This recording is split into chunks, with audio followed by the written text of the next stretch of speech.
কৃষ্ণ হরে কৃষ্ণ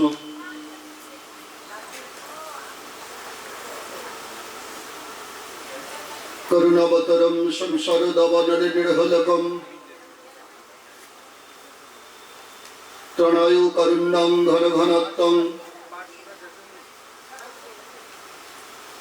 প্রত্যস্য কল্যাণ গুণর্নমস্য বন্দে গুরুশ্রী চরণরবৃন্দম বর্হ ক্রীড়া অভিরামম মৃগমদতিলকং কুণ্ডলাক্রান্তগণ্ডং কুঞ্জাক্ষং কুম্ভকণ্ঠং স্মিতশুভগমুখম সধরেমস্তবেনুম সমং শান্তং ত্রিভঙ্গম রবিকরবসনম ভূষিতম বৈজয়ন্ত বন্দে বৃন্দাবনস্থম যুবতী সদবৃত ব্রহ্মগোপালভীষম প্রেমে ঘূর্ণিত নয়ন পরিণীত চঞ্চল মৃদুগতি নন্দিতম বদনমণ্ডল চাদু নিরমল বচন মধুরামৃত খণ্ডিতম অখিল গুণগণে তারিয়ে জগজনে মোহে মোহে করু বঞ্চিতম জয়তি জয় বসু জন্মবাদ প্রিয় দেখে নিষপদান্তিকম জয় রূপ সনাতন ভট্ট রঘুনাথ শ্রীজীব গোপাল ভট্ট দাস রঘুনাথ এই ছয় গোসাই করি চরণ বন্দন যাহা হইতে বিঘ্ননাশ অভীষ্ট পুরাণ ইষ্টদেব বন্দময় গদাধর পণ্ডিত শ্রী গৌরাঙ্গ কীর্তন স্ফুরি যাহার ইঙ্গিত ইষ্ট গোষ্ঠী সহিতে মহাপ্রভুর জয় জয় শুনিলে গৌরাঙ্গ কথা ভক্তি লভ্য হয় সব শ্রোতা বৈষ্ণবের করি চরণে নমস্কার সবার পদধূলি দহমস্তকে আমার পঙ্গুলঙ্ঘয়তি গিরিম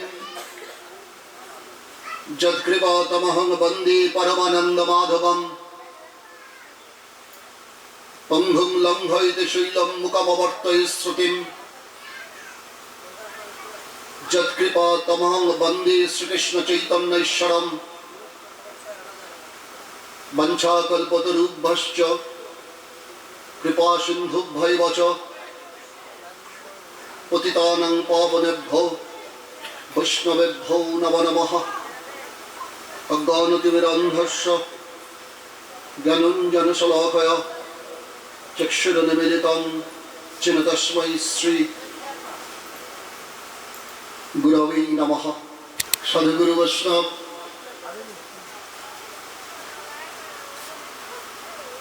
ও আমার প্রাণপ্রিয় সকল ভক্তগণ, আপনাদের সকলের চরণে আমার অনন্ত কোটি দণ্ডবৎ প্রণাম।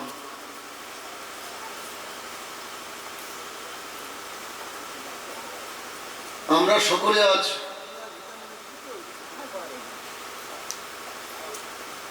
উপস্থিত হয়েছি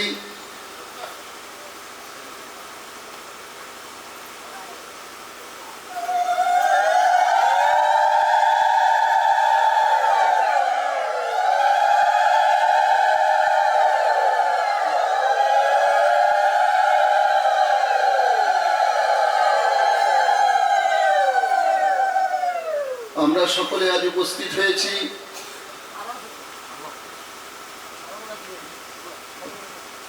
হোজাই গোবিন্দপল্লীতে সাপার্ষদ 64 মহন্তের পূর্ণাঙ্গ ভোগারাধনার উৎসব উপলক্ষে এই শ্রী ঠাকুরের শ্রী আঙিনায়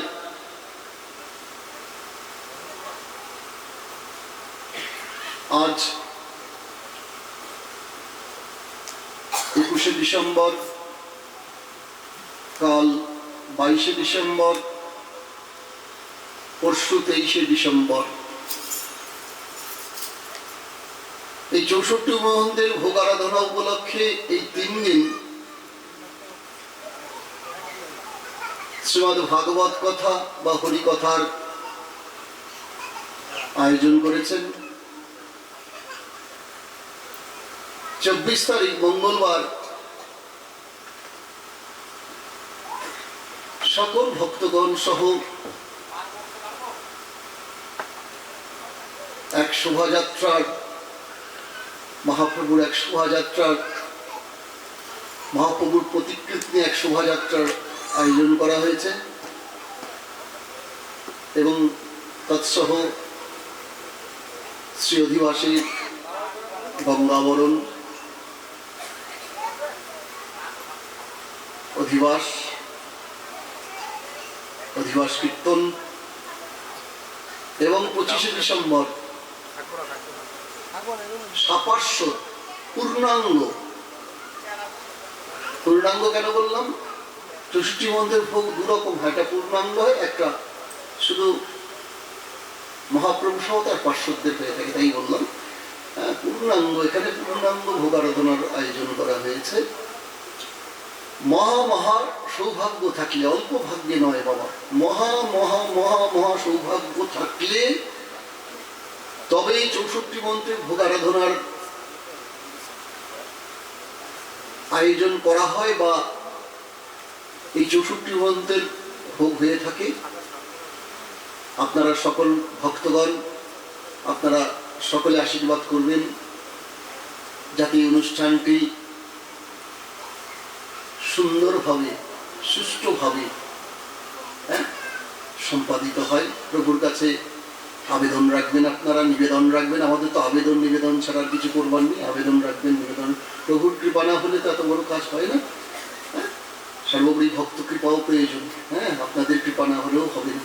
সুতরাং আপনারা এই অনুষ্ঠানটিকে সর্বতভাবে সাফল্যমণ্ডিত হওয়ার জন্য সার্বিক সহযোগিতার হাত বাড়িয়ে দেবেন। শ্রী গুরু সুনিতাই গৌর সীতারাম।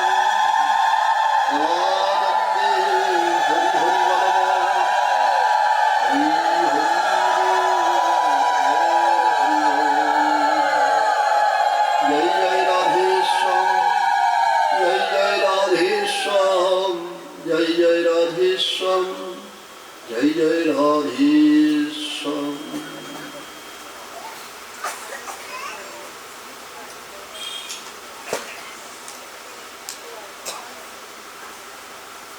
যেহেতু এই 3 দিন ভাগবতীয় কথার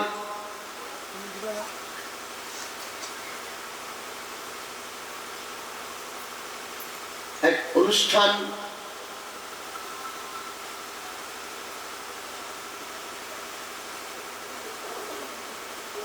যেহেতু এই 3 দিন ব্যাপী এক ভাগবতীয় কথার আয়োজন, সেহেতু আমি শ্রীমদ্ ভাগবত থেকেই এই 3 দিন আপনাদের কাছে যথারীতি ভাগবতীয় কথা নিবেদন করবার চেষ্টা করব। ভাগবত কথা, হরিকথা অনেক বড় কথা বাবা, যা বলবার মতো, বোঝাবার মতো কোনো যোগ্যতাই আমার নেই। সমুদ্র সম জ্ঞান তো। তার মধ্যে আমি চেষ্টা করব এই 3 দিন ব্যাপী পরপর ভাগবতীয় কথা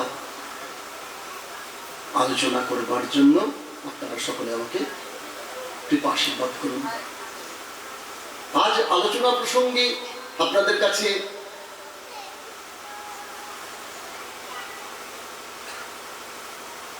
বলবার চেষ্টা করছি, ভাগবত কথা তো কিভাবে ভাগবত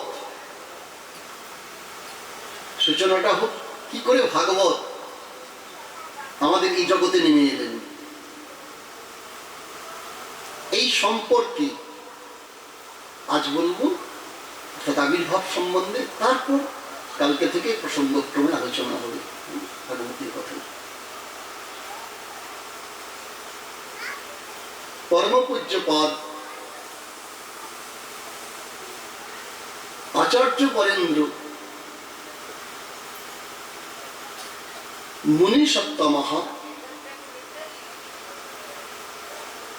শ্রীল শুকদেব গোস্বামী চরণ পবিত্র গঙ্গা তীরে ৬০,০০০ মুনি ঋষিগণ পরিবেষ্টিত ভাগবতীয় বাসরে নিরন্তর ভাগবতীয় কথা শ্রবণ করিয়ে চলেছেন। না কাকে? ব্রহ্ম শাপগ্রস্ত পরীক্ষিত মহারাজকে, ব্রহ্ম শাপগ্রস্ত পরীক্ষিত মহারাজকে।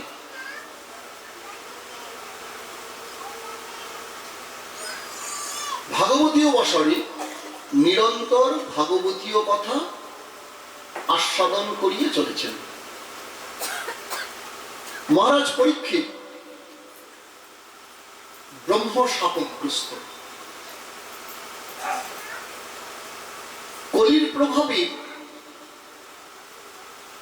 মহারাজ পরীক্ষিত একটি মৃত সর্প জড়িয়ে দিয়েছিলেন সৌমিক মুনির গলে। মুনিপুত্র শৃঙ্গী এসে দেখছেন তার পিতার গলায় কে যেন একটি মৃত সর্প জড়িয়ে দিয়েছেন।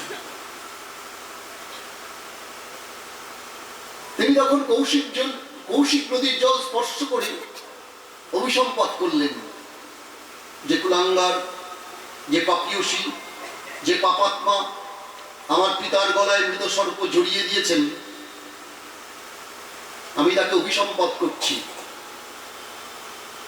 7 দিনের মধ্যে তক্ষক দংশনে তার মৃত্যু হোক।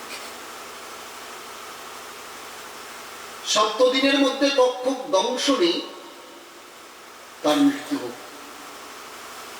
মহামুনি সৌমিক ধ্যানস্থ, তিনি ধ্যান করছেন। তৃষ্ণার্থ, ক্ষুধার্থ, পথশ্রমে ক্লান্ত মহারাজ পরীক্ষিত যখন সৌমিক মুনির আশ্রমে এসে সৌমিক মুনির কাছে বারংবার জল চাইতে লাগলেন যে হে মুনিবর, হে ঋষিবর, আমি তৃষ্ণার্থ, ক্ষুধার্থ, পিপাসার্থ, আমাকে জলদান করুন, জলদান করে আমার পিপাসা নিবৃত্তি করুন। তিনি বারংবার চাইতে লাগলেন হে মুনিবর, আমি পিপাসার্থ, তৃষ্ণার্থ, ক্ষুধার্থ, আমাকে জলদান করুন, জলদান করে আমার পিপাসা নিবৃত্তি করুন। আমরা দেখছি সৌমিক মুনি তা শুনতে পাননি। সৌমিক মুনি তা শুনতে পাননি। কেন? তিনি তখন ধ্যানমগ্ন। কিন্তু পুত্র শৃঙ্গী যেই অভিসম্পাত করেছেন কৌশিক নদীর জল স্পর্শ করে,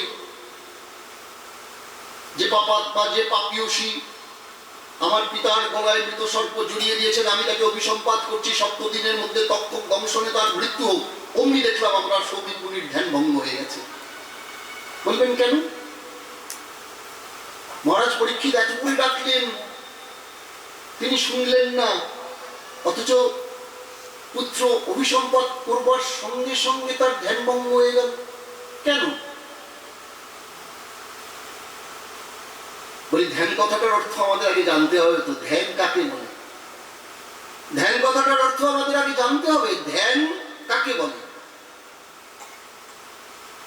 আমাদের এই যে দেহটা, এই দেহটার বাবা 2টো গতি আছে, একটা বহির্মুখ গতি, একটা অন্তর্মুখ গতি।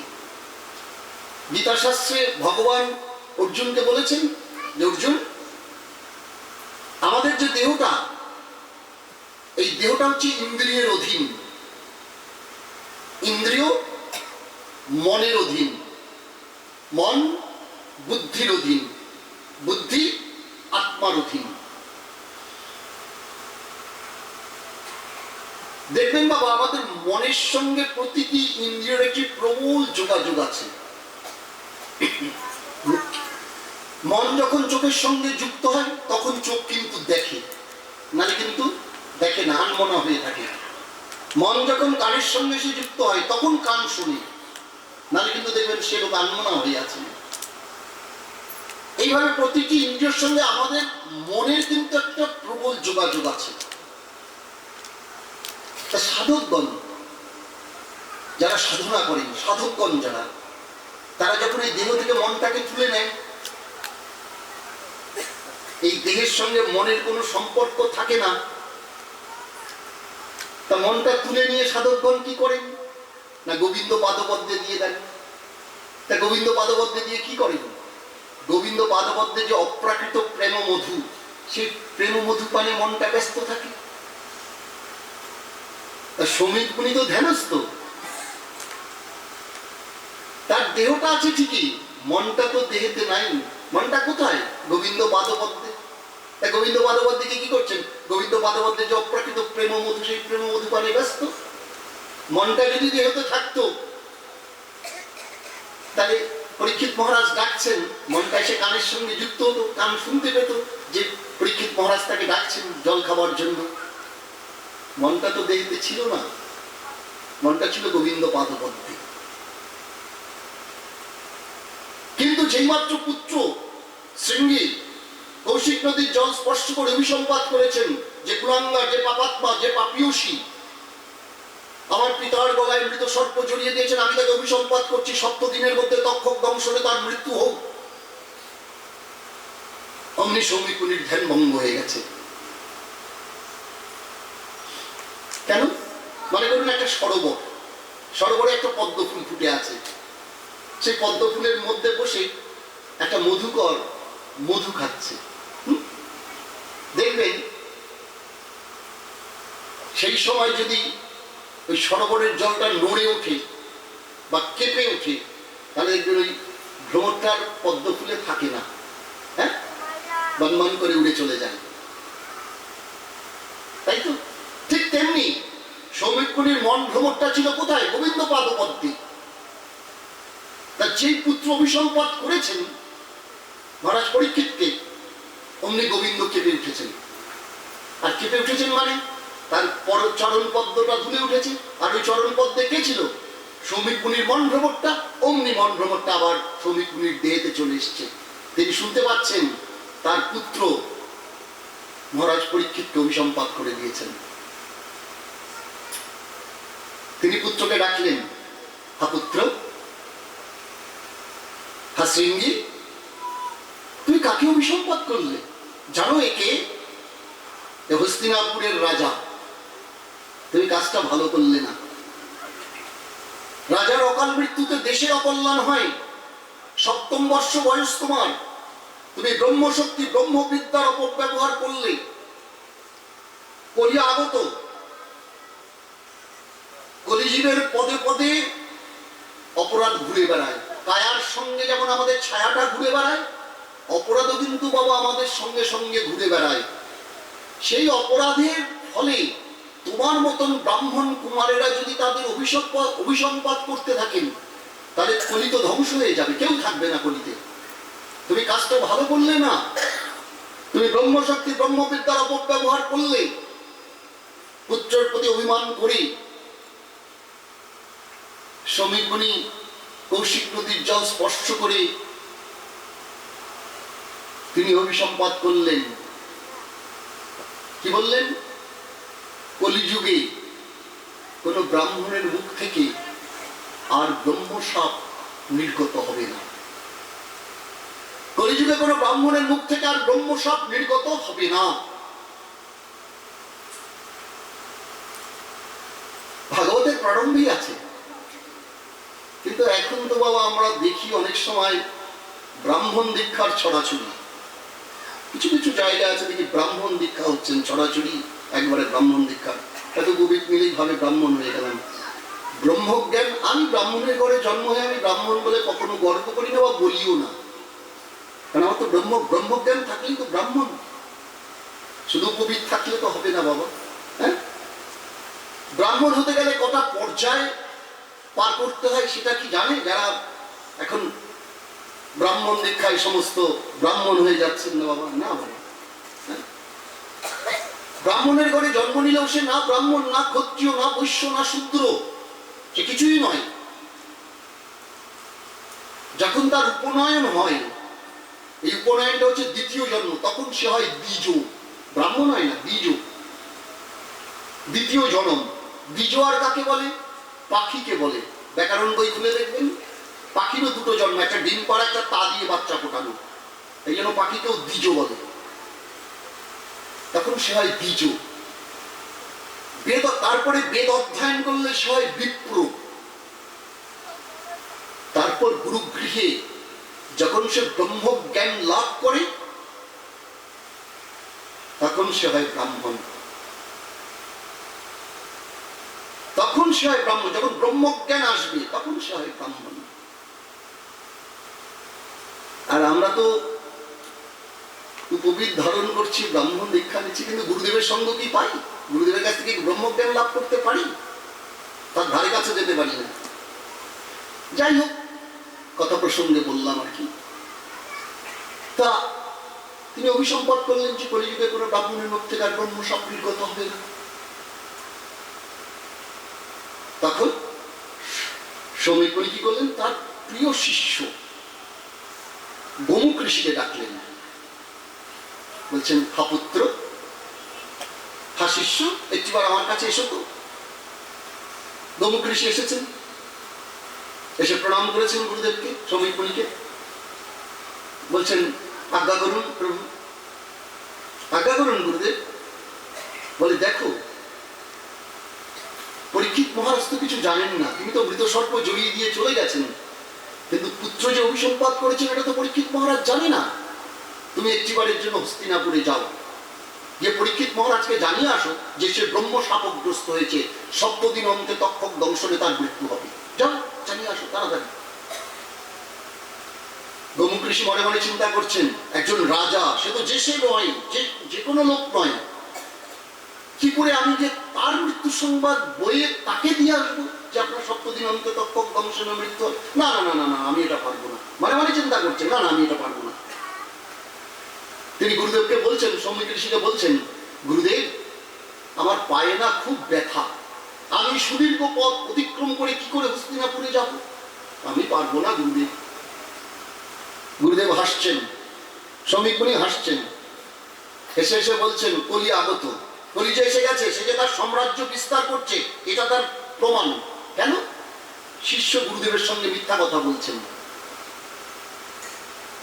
যে গুরুদেব বসে ত্রিকাল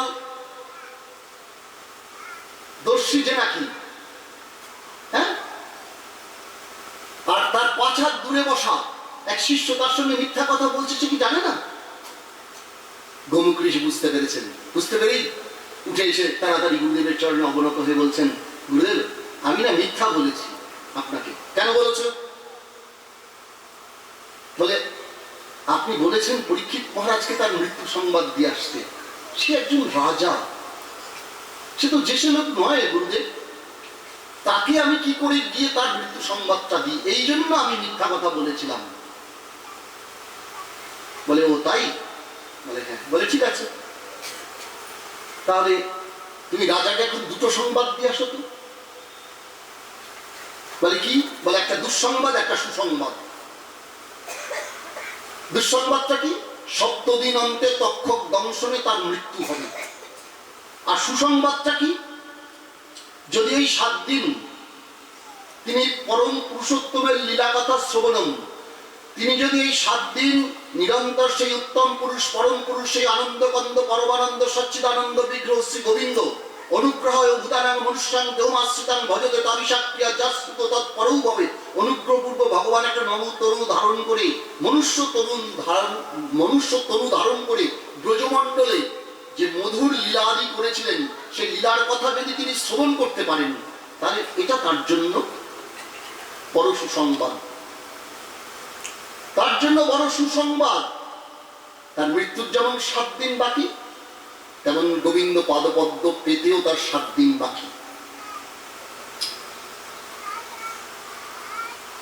গোমুখ ঋষি এবার এসে মহারাজকে জানিয়ে গেলেন, মহারাজ মহারাজ সময় নাই, অত্যন্ত কম, মাত্র 7 দিন, 7 দিন অন্তে আপনার তক্ষক দংশনে মৃত্যু।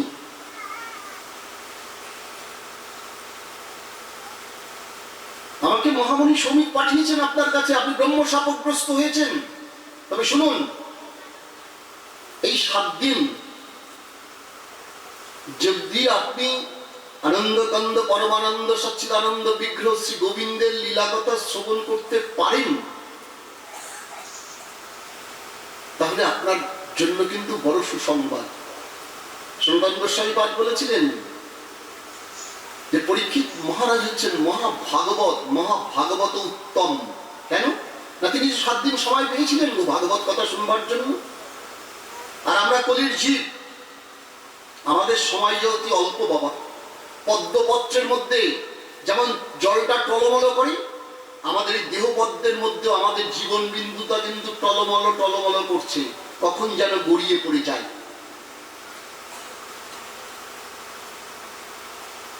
কখন যেন গড়িয়ে পড়ে যায়, কখন যেন প্রাণটা চলে যায়। বলে তিনি তো 7 দিন সময় পেয়েছিলেন, আমরা আজ আছি কাল থাকবো কিনা তা জানি না। সমস্ত কথা শুনে মহারাজ পরীক্ষিত চলেছেন 60 বৎসর ত্যাগ করে। রাজা তো 60 বৎসর ত্যাগ করে একটা কৌপিন করে তিনি চলেছেন কোথায়? গঙ্গার তীরে।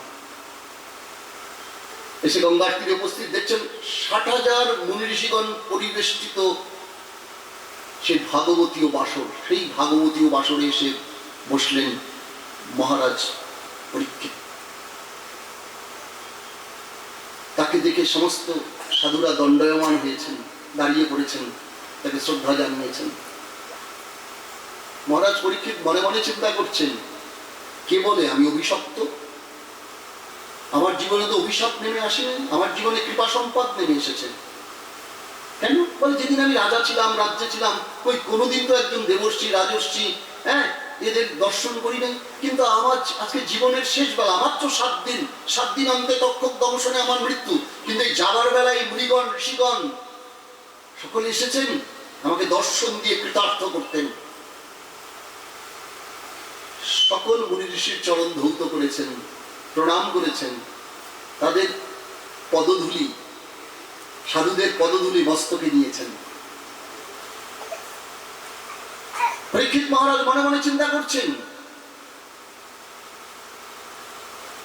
আমার মুখ দেখাও তো নিষিদ্ধ, শাস্ত্রে নিষেধ আছে যে নাকি ব্রহ্ম শাপগ্রস্ত হবে তার মুখ দর্শন করা যাবে না। তাই সাধুগণ ঋষিগণ কি জানেন না আমি ব্রহ্ম শাপগ্রস্ত হয়েছি? বলে জানেন। তবু তারা এসেছেন কেন? বলে এসেছেন এই জন্য যে যাকে নাকি জন্মলগ্নে ভগবান মাতৃগর্ভে গিয়ে রক্ষা করেছিলেন, আজকে মৃত্যু লগ্নে কি তাকে আসবেন না রক্ষা করতে? এই জন্য সাধু ঋষিগণ এসেছেন ভগবানকে দর্শন করবার জন্য। আসবেন না? ভগবান জন্মলগ্নে মাতৃগর্ভে দিয়ে যাকে রক্ষা করেছেন, মৃত্যু লগ্নে কি তাকে রক্ষা করবেন না? দ্রোণাচার্যের পুত্র অশ্বত্থামা ব্রহ্মাস্ত্র নিক্ষেপ করেছেন, সেই ব্রহ্মাস্ত্র গিয়ে পড়েছিল কার? উত্তরার গর্ভে।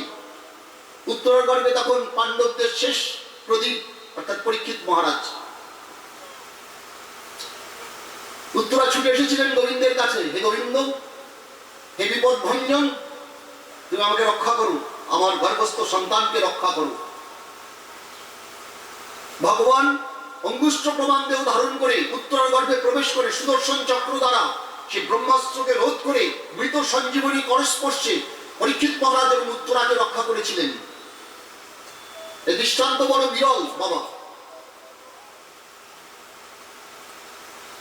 আমরা জন্মগ্রহণ করবার পর ভজন সাধন সাপেক্ষ তবে আমরা ভগবত দর্শন করি।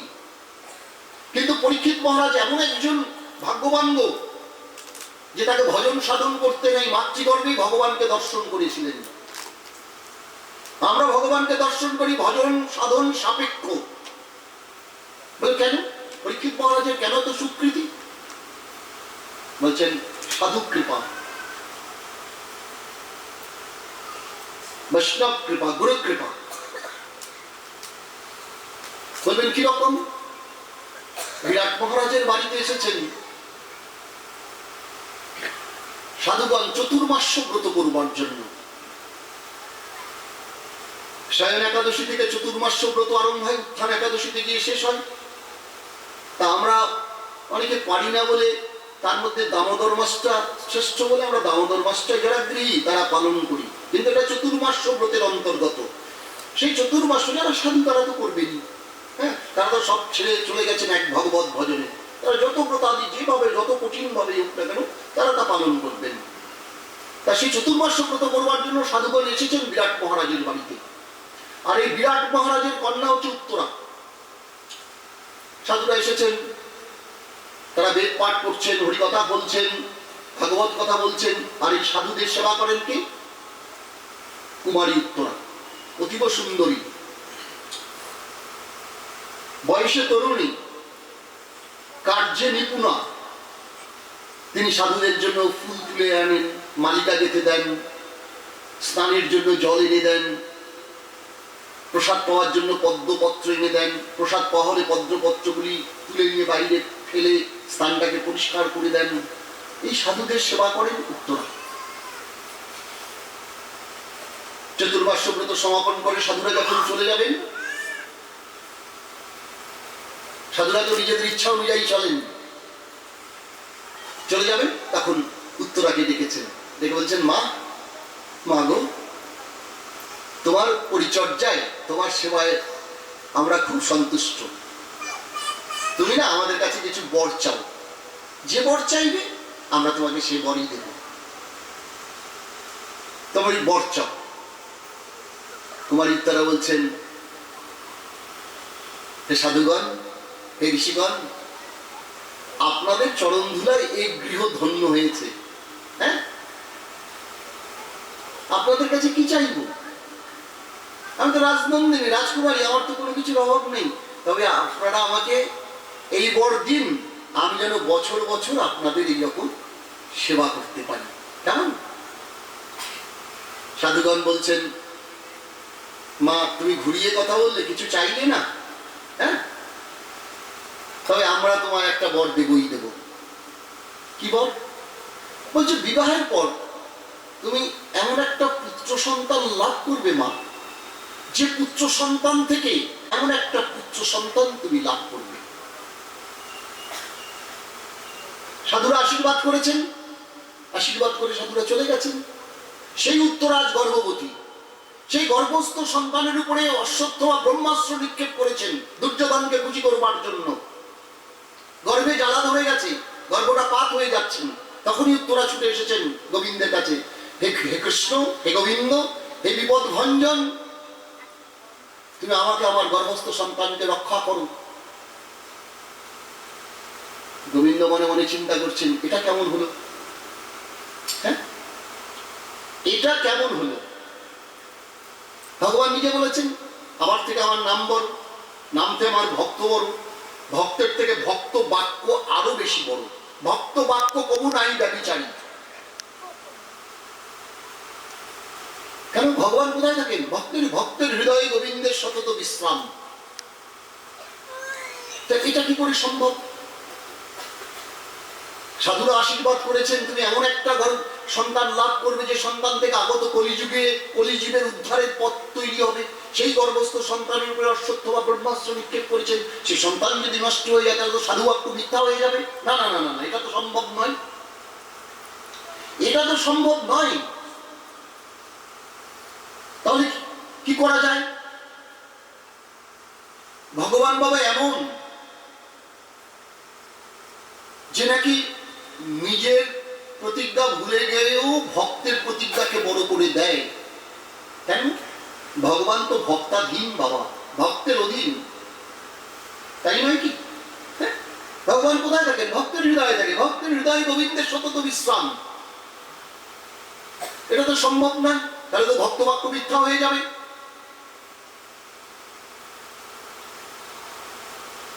ভগবান কখনো কখনো নিজের প্রতিজ্ঞা ভুলে যান, প্রতিজ্ঞা ভুলে ভক্তের প্রতিজ্ঞাকে আশীর্বাদ কে বড় করে দেন? দিয়েছেন না কুরুক্ষেত্রের যুদ্ধে? চারটা উপমাদি কি করে ভক্ত বাক্যকে বড় করে দিয়েছেন। ভীষ্মদেব প্রতিজ্ঞা করেছে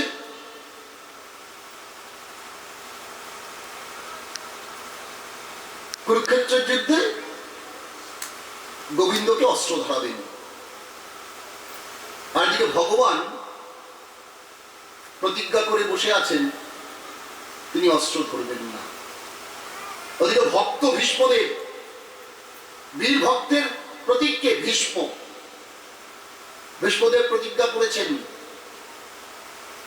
কৃষ্ণকে অস্ত্র ধরাবেন। কি কঠিন দেখুন, ভক্ত প্রতিজ্ঞা করেছেন ভক্তকে ভগবানকে অস্ত্র ধরাবেন, ভগবান প্রতিজ্ঞা করে আছেন তিনি অস্ত্র ধরবেন না। কেন ভগবান প্রতিজ্ঞা করলেন কেন? দাদা বলরাম তীর্থযাত্রায় চলে যাচ্ছেন, তিনি দেখলেন কুরুক্ষেত্রের যুদ্ধ আসন্ন আর এই যুদ্ধ হবেই, তাই তিনি আগে ভাগেই তীর্থযাত্রায় চলে যাচ্ছেন। কেন? দুর্যোধনের গুরুদেবকে বলরাম, তাই দেখছেন কৌরবদের তো নিধন আসন্ন, তাই তিনি আগেই চলে যাচ্ছেন কুরুক্ষেত্রে। কিন্তু যাওয়ার সময় তিনি ভাইকে ডাকছেন, গোবিন্দকে ডেকেছেন, কৃষ্ণকে ডেকেছেন, বলেছে ভাই শোনো। বলে কি? বলে দেখো কুরুক্ষেত্রের যুদ্ধ আসন্ন, তুমি প্রতিজ্ঞা করো যদি কুরুক্ষেত্রের যুদ্ধে থাকো তাহলে তুমি অস্ত্র ধরবে না, আমার কাছে প্রতিজ্ঞা করে বলতে হবে তোমাকে। চতুর চূড়ামণি তো গোবিন্দ, তিনি দাদা বলরামের কাছে প্রতিজ্ঞা করলেন, ঠিক আছে দাদা, আমি যদি যুদ্ধে থাকি তাহলে আমি অস্ত্র ধরবো না। হলো তো? আমি অস্ত্র ধরবো না, হলো তো? এদিকে ভক্ত প্রতিজ্ঞা করেছেন ভগবানকে অস্ত্র ধরাবেন। কেন ভক্ত ধরিয়ে বা প্রতিজ্ঞা করেছেন কেন ভক্তকে অস্ত্র ধরাবেন? কুরুক্ষেত্রের যুদ্ধ শুরু হয়ে গেছে, যুদ্ধ চলছে। একদিন দুর্যোধন ভীষ্মদেবকে যুদ্ধক্ষেত্রে তিরস্কার করছেন, বলছেন হে মহামতি ভীষ্ম, আপনি এত বড় একজন বীর যে নাকি তার গুরুদেবকে পর্যন্ত যুদ্ধে পরাস্ত করেন। পরশুরাম ছিলেন ভীষ্মদেবের গুরুদেব, তাকে যুদ্ধে পর্যন্ত পরাস্ত করেছেন। আর এই কুরুক্ষেত্রের যুদ্ধে আমি দেখছি আপনি আমাদের সেনাপতি হলে কি হবে? আপনি পাণ্ডবদের প্রতি আপনার পক্ষপাতিত্ব আছে। কেন? কুরু বাণে কোনো পাণ্ডব সৈন্য বিনাশ হচ্ছে না, উপরন্তু পাণ্ডব বাণে কুরু সৈন্য বিনাশ হচ্ছে। এই যুদ্ধে দেখছি আপনার পক্ষপাতিত্ব আছে পাণ্ডবদের প্রতি। আপনি আমাদের সেনাপতি হয়ে, এত বড় বীর সেনাপতি হয়ে, আমরা দেখছি পাণ্ডবদের প্রতি আপনার পক্ষপাতিত্ব আছে। ভীষ্মদেব খুব লজ্জিত হয়েছেন, কুরুক্ষেত্রের যুদ্ধক্ষেত্রে বলেছে তো। তিনি দুর্যোধনকে বলছে যুবরাজ ফিরে যাও, আগামীকালের যুদ্ধই হবে পাণ্ডবদের শেষ যুদ্ধ, আগামীকালের যুদ্ধে আমি পাণ্ডবদের বধ করে দেবো। হলো তো? যুদ্ধ শেষ, চলে গেছে যে যার শিবিরে। ভীষ্মদেব আগামীকালের যুদ্ধে পঞ্চপাণ্ডবকে বধ করবার জন্য 5টি বাণ বানিয়েছেন। আগামীকালের যুদ্ধে পঞ্চপাণ্ডব তিনি প্রতিজ্ঞা করেছেন। ভীষ্মের প্রতিজ্ঞা বলেই আপনারা জানেন, ভীষ্মের প্রতিজ্ঞা করেছেন যুদ্ধক্ষেত্রে দাঁড়িয়ে, সবাই ছিলেন, কৃষ্ণ সহ সবাই ছিলেন। তা 5টি বাণ তৈরি করেছেন আগামীকালের যুদ্ধে পঞ্চপাণ্ডবকে হত্যা করবেন বলে। এদিকে চতুর চূড়ামণি আমার শ্রী গোবিন্দ, তার চরণে যদি আমরা সব সঁপে দিতে পারি তবে তিনি তো আমাদের রক্ষা করবেনই করবেন। হ্যাঁ, গভীর রাত ছুটে এসেছেন কৃষ্ণ কোথায়? অর্জুনের শিবিরে এসে ডাকছেন অর্জুনকে, সখে সখে সখে। অর্জুন শিবির থেকে বাইরে বেরিয়েছেন, বাইরে বেশি এসে দেখেন শ্রীকৃষ্ণ দাঁড়িয়ে আছেন। কি প্রভু, তুমি এত রাত্রে আমার শিবিরে এসেছো কেন? এই দাসকে খবর দিলে এই দাসই তো তোমার কাছে যেত, তুমি কেন এসেছো? বলে তোমার মনে আছে? বলে কি? বলে তোমার দাদা দুর্যোধন তোমায় যদি বর দিতে চেয়েছিল, তুমি আমায় এসে বলেছিলে যে আমি কি বর চাইব। বলে হ্যাঁ মনে আছে তো। তখন আমি কি বলেছিলাম? আমি বলেছিলাম বর দুটো গচ্ছিত দাগ সময়কালে চেয়ে নেওয়া যাবে। আজ না সেই বর দুটো তোমার দাদার কাছ থেকে চেয়ে নেওয়ার সময় এসেছে। বলে কি চাইবো বর? বলে তুমি আস্তে আস্তে দুর্যোধনের শিবিরে যাও, গিয়ে বলো দাদা আজকে রাত্রির জন্য তোমার তোমার যে রাজমুকুট আর রাজপোশাক, এটা আজকে রাত্রির জন্য আমাকে একটু দাও, আমি কাল সুপ্রভাতে উষালগ্নে তোমাকে ফেরত দিয়ে যাব। তুমি দাদার কাছ থেকে একটু চেয়ে আনো, যাও। ওর কৃষ্ণের কথা মতো অর্জুন ডাকছেন দুর্যোধনের শিবিরের দিকে, গিয়ে ডাকছেন, দাদা দাদা দাদা গো। দুর্যোধন বেরিয়ে এসেছেন শিবির থেকে, বলে, এ কি ভাই, এত রাতে তুমি এসেছো কেন? কোনো বিপদ টিপদ হয়েছে নাকি? বলে, না দাদা, কোনো বিপদ হয়নি। তবে কেন এসেছো এত রাতে আমার শিবিরে? বলে, আজকে রাত্রির জন্য তুমি যদি তোমার ওই রাজপোশাক আর রাজমুকুটটা একটু আমাকে দিতে, তাহলে কাল সুপ্রভাতে অতি উষালগ্নে তোমাকে দুটো ফেরত দিয়ে যেতাম। দুর্যোধন তো অভিমানী, অহংকারী, সে মনে মনে ভাবছে আগামীকালের যুদ্ধেই তো ওরা শেষ, আর রাজা তো আর কোনোদিন হতে পারবে না। তাই মনে হয় রাত্রিবেলা 5 ভাই ভাগ করে করে মুকুট আর রাজপোশাকটা পরে দেখবে রাজা হলে পরে কেমন লাগতো। তাই নিয়ে যাও, নিয়ে যাও। এই কুরুক্ষেত্রের যুদ্ধের বাবা একটা বিশেষত্ব আছে। এটা কিন্তু যে সে যুদ্ধ না, এই বিশ্ব ব্রহ্মাণ্ডে একটাই ধর্মযুদ্ধ হয়েছে, সেটা হচ্ছে কুরুক্ষেত্রের যুদ্ধে। দিনের বেলা শত্রুতা, রাত্রিবেলা মৃত্যুতা, কোনো শত্রুতা নাই। তাহলে কি করে চাইতে এসেছেন ভাইয়ের কাছে? একটাই যুদ্ধ এই বিশ্ব ব্রহ্মাণ্ড হয়েছে, ধর্মযুদ্ধ, সেটা হচ্ছে কুরুক্ষেত্রের যুদ্ধ। তাই তো আপনারা গীতার প্রথমেই বলেন, ধর্মক্ষেত্রে কুরুক্ষেত্রে সমবেতা যুদুৎসব। তা দিয়ে দিয়েছেন, নিয়ে ছুটতে ছুটতে চলে এসেছেন, বলছেন শখে নিয়ে এসেছি, নিয়ে এসেছি। গোবিন্দ বলছে, এখন কি করবো বলো? গোবিন্দ কৃষ্ণ বলছেন, এখনই এই রাজপোশাক আর রাজমুকুটটা তুমি পরে নাও তো। পরে নিয়েছে কৃষ্ণের কথা মতো। বলে, এবার তুমি আস্তে আস্তে তোমার দাদুর শিবিরে যাও, ভীষ্মদেবের শিবিরে যাও, গিয়ে বলো যে দাদু, কালকে পঞ্চপাণ্ডবকে হত্যা করবার জন্য যে 5টি বাণ তৈরি করেছেন, সেই 5টি বাণ আমায় দিন, আমি কাল যুদ্ধক্ষেত্রে আপনাকে দিয়ে দেবো। গোবিন্দের কথা মতো গেছেন, কৃষ্ণের শখের কথা মতো গেছেন, গিয়ে দেখছেন শিবিরের মধ্যে ভীষ্মদেব পায়চারি করছেন।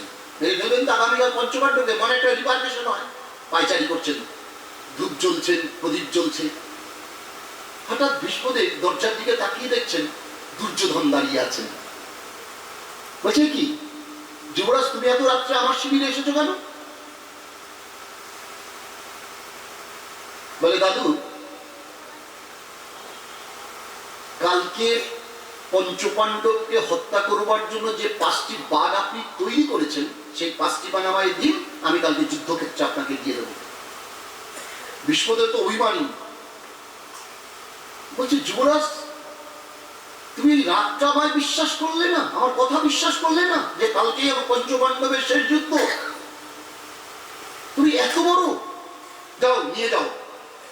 বলে, 5টা বাড়ি দিয়ে দিয়েছেন। বাবা, ওই রাজপোশাক আর রাজমুকুট একটা বর ছিল, যেটা গোবিন্দ ছাড়া আর কেউ জানতেন না, একমাত্র কৃষ্ণ জানতেন।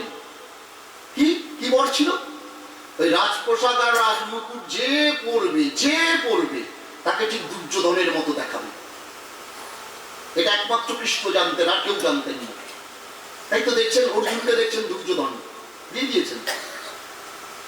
অর্জুন তো নিয়ে ছুটতে ছুটতে এসে কৃষ্ণকে বলছেন, শখে নিয়ে এসেছি, নিয়ে এসেছি। বলে, দাও, আমাকে দাও। নিয়ে নিয়েছে, নিয়ে বলে, যাও, আমার কাজ শেষ হয়ে গেছে, তুমি রাজপ্রসাদ রাজমুকুট তোমার দাদাকে ফেরত দিয়ে আসো। পরের দিন যুদ্ধ, শঙ্খ বেজে উঠেছে, যুদ্ধ শুরু হয়ে গেছে।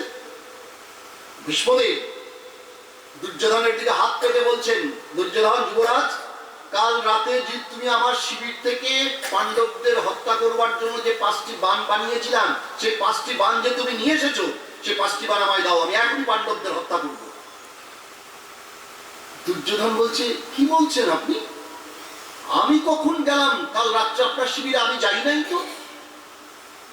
ভীষ্মদেবের আর বুঝতে বাকি রইল না যে এই একমাত্র শ্রী গোবিন্দের কাজ, একমাত্র কৃষ্ণের কাজ। কি বলছেন, হে কৃষ্ণ, হে গোবিন্দ, হে বিপদ ভঞ্জন, আজকের যুদ্ধে তুমি আমাকে প্রতিজ্ঞা ভঙ্গ করলে। এ তোমার কাজ, তুমি ছাড়া এটা তো কেউ জানে না, এ একমাত্র তোমার কাজ। তুমি আমার প্রতিজ্ঞা ভঙ্গ করলে। বলেছিলাম আজকের যুদ্ধই পঞ্চপাণ্ডবের শেষ যুদ্ধ। তুমি যদি আজকে আমার প্রতিজ্ঞা ভঙ্গ করলেই, তবে আমিও আজ এই যুদ্ধক্ষেত্রে দাঁড়িয়ে প্রতিজ্ঞা করছি, আজ এই যুদ্ধক্ষেত্রে তোমাকে আমি অস্ত্র ধরাবো। আজকের যুদ্ধ আমার অর্জুনের সঙ্গে নয়, আজকের যুদ্ধ তোমার সঙ্গে আমার, আজকের যুদ্ধ তোমাকে আমি অস্ত্র ধরাবো। বলেই ভীষ্মদেব কি করলেন, প্রথমেই অর্জুনের রথটাকে ভেঙে দিলেন, বানে বানে ভেঙে দিলেন। ভেঙে গেছে অর্জুন, একদিকে পড়ে গেছেন অর্জুন, একদিকে পড়ে গেছেন ভগবান। ভগবান তাড়াতাড়ি উঠে দৌড়ে গিয়ে অর্জুনকে জড়িয়ে ধরেছেন, বলছেন ব্যথা লাগেনি তো শখে?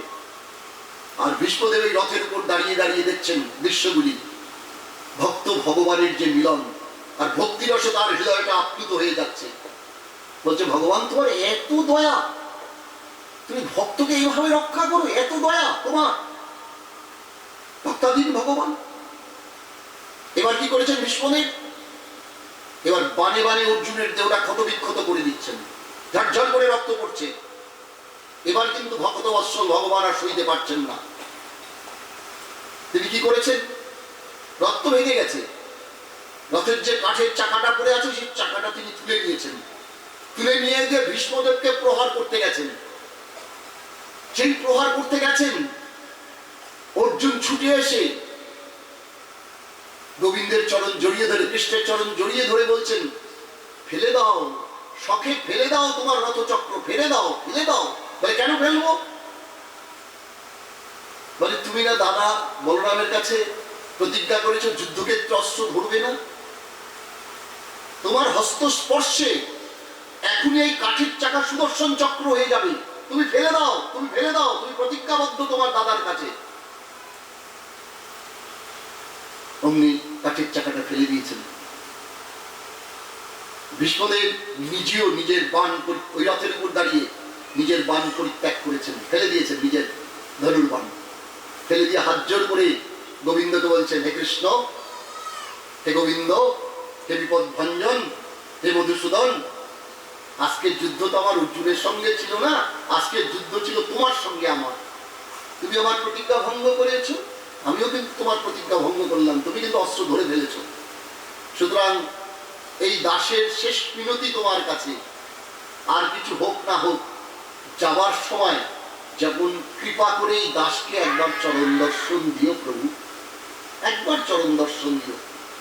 তাই তো আপনারা দেখেছেন যখন ভীষ্ম সরসজ্জায় শায়িত, সবাই আসছেন, সবাই জেনে শুনে সব চলে যাচ্ছেন।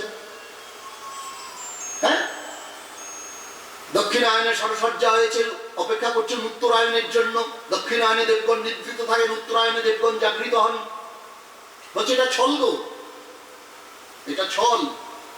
তিনি অপেক্ষা করছেন সেই সময়টার জন্য। কোন সময়টা? যে কখন কৃপা করে প্রভু এসে আমায় চরণ দর্শন দেবেন। সূর্য অস্তমিত, বেলা ডুবে যায়, এমন সময় কে যেন তার কপালে হাত দিয়েছে। তার হস্তস্পর্শে ভীষ্মদেবের সারা অঙ্গটা কেমন শীতল হয়ে গেছে, বানে বানে জর্জরিত। তো